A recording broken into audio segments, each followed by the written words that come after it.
काफ़ी बच्चे पूछते हैं कि मैम हमने पेपर 1 और पेपर 2 का जो भी सिलेबस है वो सारा हमने फिनिश तो कर लिया है, अब हमको रिवीजन करना है। तो वो रिवीजन किस तरीके से करें? क्या हमने जितना भी कुछ लिखा हुआ है अपनी कॉपी में, क्या उसको वर्ड टू वर्ड पढ़ना ही रिवीजन होता है? अगर हम वर्ड टू वर्ड सारी चीज़ों को पढ़ेंगे तो 10 यूनिट हमारे पेपर 1 में है, 10 यूनिट हमारे पेपर 2 में है।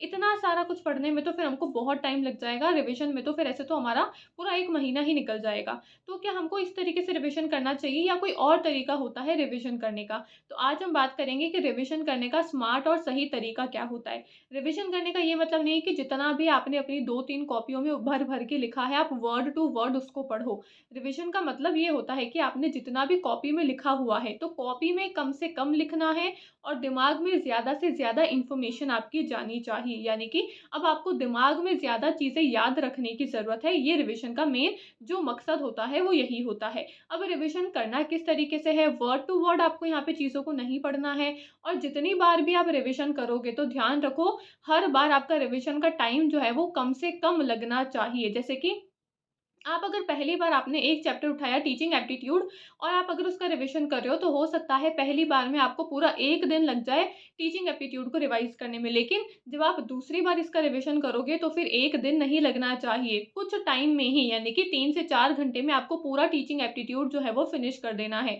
फिर जब तीसरी बार रिवीजन करोगे तो वो 3 से 4 घंटे भी नहीं लगने चाहिए। फिर सिर्फ़ 1 घंटे में आपको टीचिंग एप्टीट्यूड का पूरा रिवीजन कर देना है। फिर जब अगली बार रिवीजन करोगे तो इतना टाइम भी नहीं लगना चाहिए। यानी कि टाइम कम से कम आपका होना चाहिए हर बार जितनी भी बार आप रिवीजन करोगे। अब रिवीजन करना किस तरीके से है? रिवीजन करने का सही तरीका होता है क्वेश्चंस के थ्रू रिवाइज़ करना। यानी कि जितने भी आपके प्रीवियस ईयर के क्वेश्चंस हैं, आप उसको सॉल्व करो।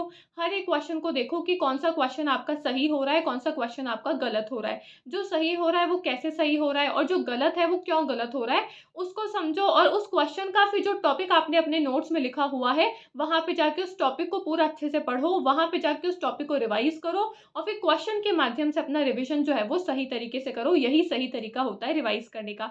अगर आप यूजीसी नेट के कोर्सेज़ के बारे में सर्च कर रहे हो, अब 2 ही महीने में फटाफट से आपको अपना कोर्स जो है वो फिनिश करना है, तो एचएन अध्ययन के एप्लीकेशन को आप डाउनलोड कर सकते हो गूगल प्ले स्टोर से। एचएन अध्ययन पे आपको काफ़ी सारे कोर्सेज़ जो है वो मिल जाएँगे। अगर आपकी कोई भी क्वेरी है, तो आप हमको हमारे कॉन्टैक्ट नंबर पे कॉल या व्हाट्सएप के थ्रू आपकी क्वेरी जो है वो सेंड कर सकते हो। हमारी टीम आपकी क्वेरी को भी रिज़ॉल्व कर देगी। ठीक है? Thank you.